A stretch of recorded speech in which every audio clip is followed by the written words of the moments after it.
Good morning सगळ्यांना. तर आज होता रविवार तर म्हटलं पृथ्वीच्याच केस कापायचे आहेत तर म्हटलं लवकरच जावं.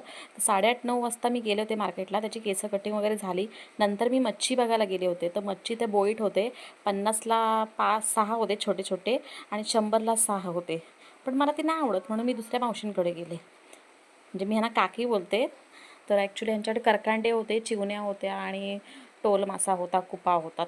मी करकांडे घेतले 100ला. तेही 3 दिलेत, मोठे मोठे होते आणि त्यांच्याकडनं मस्त मी साफ करून घेतले. कारण करकांड्याची खवलं ना पटकन निघत नाही आणि घरी त्या वेळेवरती कापत बसायला कंटाळा येतो, खूप खूप वेळ जातो त्याच्यामध्ये.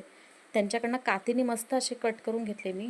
खूप 100ची मच्छी झाली. त्यामध्ये त्याने एक चांद मासा कट करून टाकला आणि खूप मच्छी झाली. घरी आणली पटकन, किचनमध्ये गेली आणि एका ताटामध्ये मच्छी अशी ओतून घेतली आणि म्हटलं आता पटकन त्याला साफ करून घेते. आधी पाणी टाकलं त्याच्यामध्ये, एका साईडला कढईमध्ये पाणी घेतलं आणि क्लीन करून घेतली मच्छीला. एकदम स्वच्छ झाल्यानंतर त्यांची खवलं तरी बरीच होती, म्हटलं काढून घेतली. आणि हा माझा मुलगा मधी मधी मम्मी मला पाणी दे पाणी दे करत होता.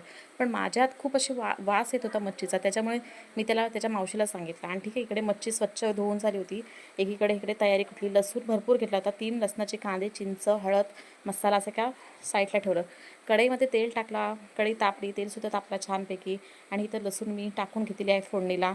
आणि कधी पण मच्छीला लसूण मस्त फ्राय करून घ्यायची, तिचा वास मोडला पाहिजे, तरच मच्छीला चव येतं आपल्या. त्यानंतर मग लसूण फ्राय झाल्यानंतर त्याच्यामध्ये हळद मसाला टाकून पाणी थोडंसं ओतून उकळी करून घेतलेली आहे मी. छानपैकी अशी उकळी आल्यानंतर त्याच्यामध्ये ती मच्छी आपण टाकायची आहे. त्यानंतर मी झाकणसुद्धा टाकलेलं होतं. एकीकडे दुसरी फ्रायसाठी मच्छी ठेवली होती, त्याला हळद मसाला चिंच वगैरे टाकून ठेवली होती.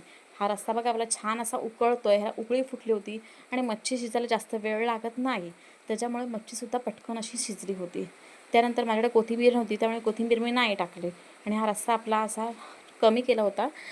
छान झाला होता रस्सा. आणि अंदाजाप्रमाणे मसाले टाकते.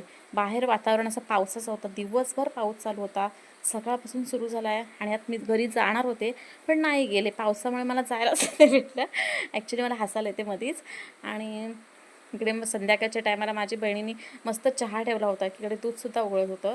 तिला म्हटलं मस्त असा किसून आला टाक. आणि इकडे आमच्याकडे आम्ही दुधामध्ये, चहामध्ये दूध नाही टाकत, पेल्यामध्ये आम्ही दूध घेतो आणि त्यानंतर मग चहा ओतला होता. गरम गरम चहाचा थंड वातावरणामध्ये आम्ही आस्वाद घेतला आणि असा माझा दिवसाचा एंड झालेला आहे.